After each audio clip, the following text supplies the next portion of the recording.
Today's episode is brought to you by Checkfront, the booking platform trusted by over 5,000 tour and activity operators around the world. You can start your own free 21-day trial over at checkfront.com.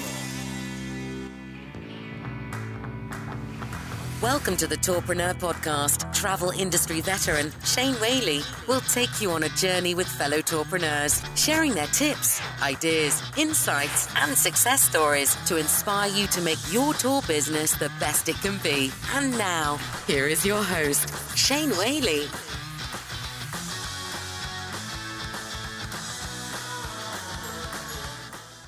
Hello and welcome to episode 70 of the Tourpreneur Podcast. This week we're doing something a little different on the show. Monday to Friday, each weekday, I'm going to be calling a tourpreneur from around the world and really taking the pulse on where they are in terms of their business, finding out how their tour business is dealing with the crisis.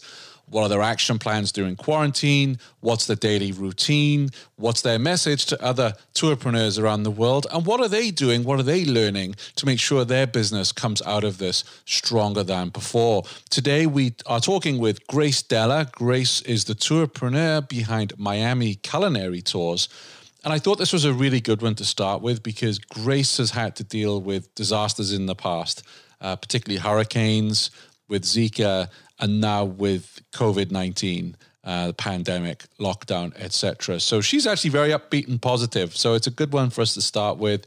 You can find all the links and resources we mentioned on today's episode at tourpreneur.com/70. How are things with you right now? So you're down in Miami, correct?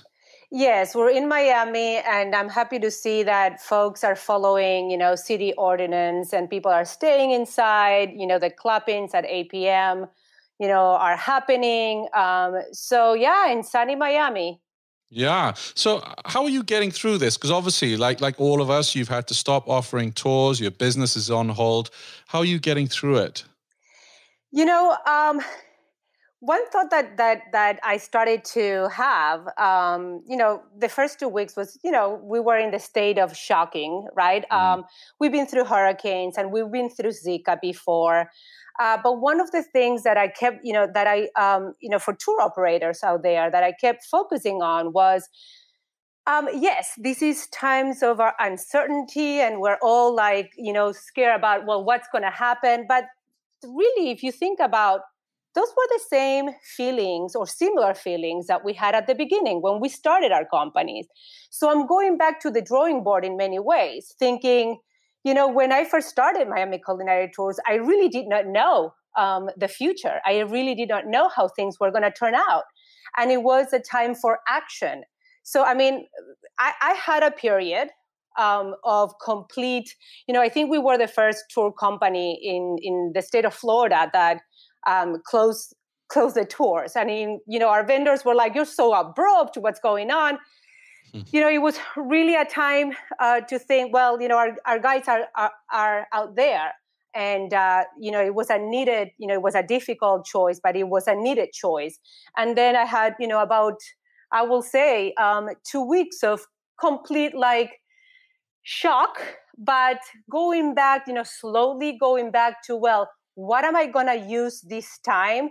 I've been through this time before, hurricanes, Zika. And then really when I first started, that time of, I did not know that this was going to work. I did not know that we were going to become, a 14 tour guide tour company. So I'm focusing on that, So you have 14 tour guides? Yes, correct. 14 guides. And how are they reacting? My team, they've been with me for many, many years. I'm lucky. I have really great locals who believed in my idea when I first started. And we've been together through, different, difficult stages. It's amazing how a team can come together. And, the first thing that I did was create, we always communicate with, through WhatsApp. The first thing I did is communicate a thread for everybody just to put their fears, their comments, their funny things.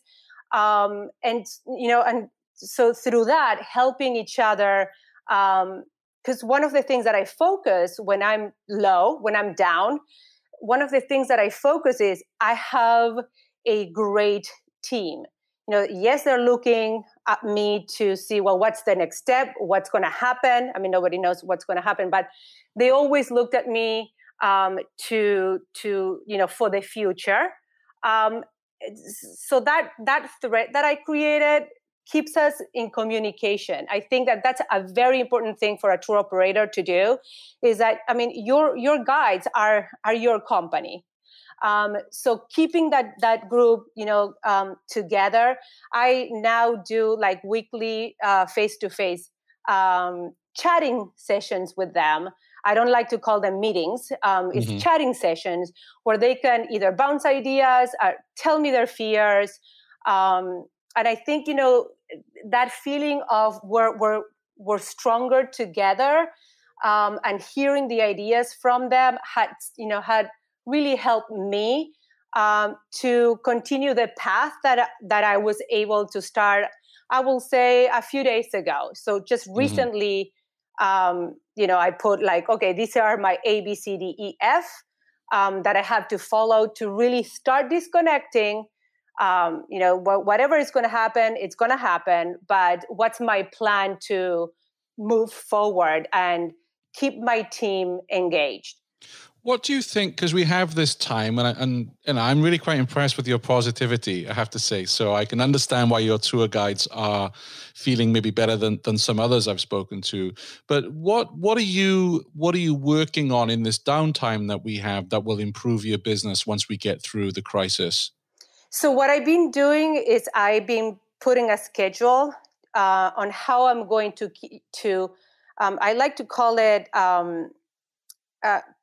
keep the communication going with my audience, or not be forgotten. I think that brings a little bit more fear to think not to be forgotten out there, but how I can have a contact and our clients and our guests, our local market, which is something that I'm going to start focusing more.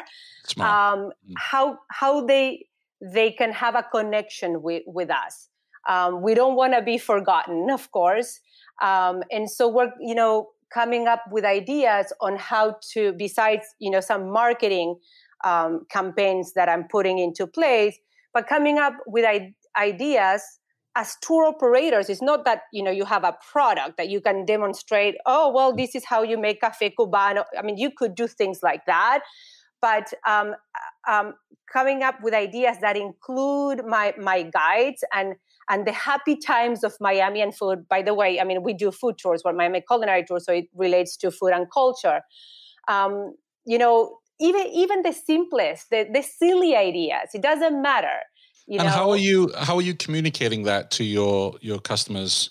So email marketing, which is a great time right now. I mean, as a tour operator that I manage operations on a daily basis, there's many things that I don't focus on. Yeah. Now I'm bringing those things in-house instead of, having the email marketing manager do this or that. I'm, obviously financially, I have to bring all that in-house, which is me, and me and Paul, by the way. So I'm going to start, to do an email marketing campaign. Email marketing is very effective. Even sending a recipe, just thinking about food tours, but sending a recipe of the empanadas that they had when they took the Little Havana tour. Yeah. Something like that. Something that will remind them of that good feeling they had a few months ago.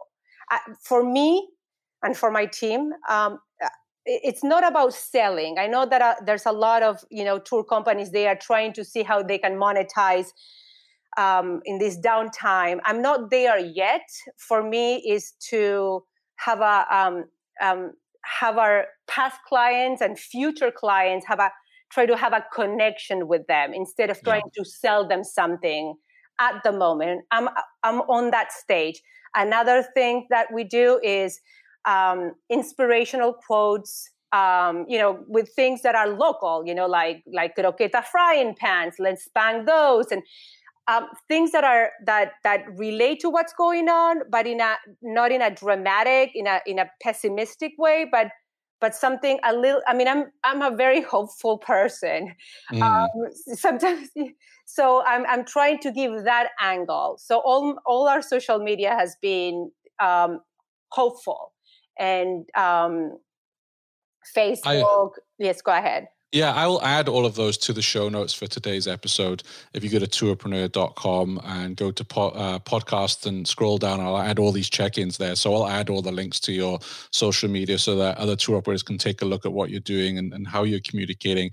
And I guess what I would also ask you is, there's a lot of webinars that have been on, a lot of free webinars, which we're all very grateful for. Is there anything that you're particularly focusing on, or anything you've learned from any webinars that you've been on over the last couple of weeks that, oh yeah, I need to do that in my business? One of I saw that this summit, I think it was by Be a Better Guide. I think the link by is Kelsey. There. Yes. It was a difficult one the first one, it talks all about financials and, what money you should have as your bottom line. I'm not going below that.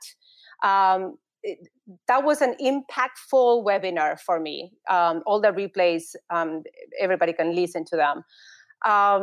It was a checklist that you have to do internally with your financials. It was an outstanding one. I also listened to the marketing one, and I think we're all, on the same page. I use Fur Harbor as a booking system. They're been incredibly helpful in, giving ideas. Actually, one of the great things that I was discovering this morning is these virtual tours that you can do on Google. I think it's called Google Tour. They send this link with this information, and I just spent about an hour creating a virtual tour of our actual tour of Little Havana. And it's fun. You can put all the addresses. It shows you, the actual locations. You can actually do a narration. Again, I'm not trying to monetize these because I think that if you're going to go the virtual tour route, it has to be a different software, it has to be professional if you want to monetize that. But yes. I think that for promotion and for us, for tour operators, I think that doing something on the computer, even if it's, even if you can just start with a little bit, like an email or a post on Facebook, it takes you out of that panic state, which I was at moments. It's helping me move on and say, okay, my company has a future, which, by the way, when the storm stops, I saw these hurricanes and Zika. It's amazing how it comes back 2 or 3-fold. People need that human connection. I always tell myself, tours are something that will never go away. We saw it in the last, I will say, 5 years solid, that everything online was growing so much and people cannot disconnect from their phones. But guess what? Those tours were sold out. People crave that human connection. Our industry is not going anywhere. That I'm very, very sure about that. I've seen it happen. I don't know if I'm going off topic, but... No, we need to hear this because, we read about it and I think some of us are questioning whether this will happen. But I agree with you. Now, yes, I think depending on travel restrictions, we talked about this earlier on where we'll be focusing quite a lot on the podcast about how you market locally, because I do feel that people will want to do something locally. We're all stuck in our houses. We might not be flying anywhere for a while, depending on travel restrictions, but we'll want to do something locally. So I totally agree with you. So Grace, thank you for coming on the show and sharing some of your insight and observations with us. I would love to catch up with you in, say, a month's time and hear what else you've learned over the last couple of weeks for your tour business. Wonderful. Thank you. And thank you so much for, giving so much content. It's been so really useful. So thank you very much for keeping us all together.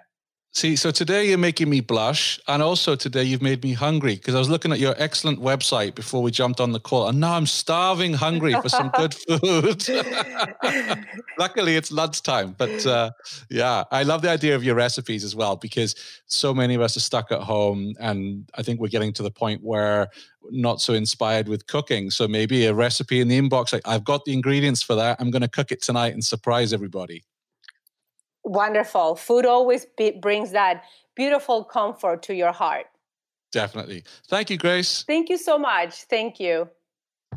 Thanks for listening to the Tourpreneur podcast. Be sure to visit tourpreneur.com to join the conversation and access the show notes, including links to the resources mentioned on today's episode. This is Tourpreneur.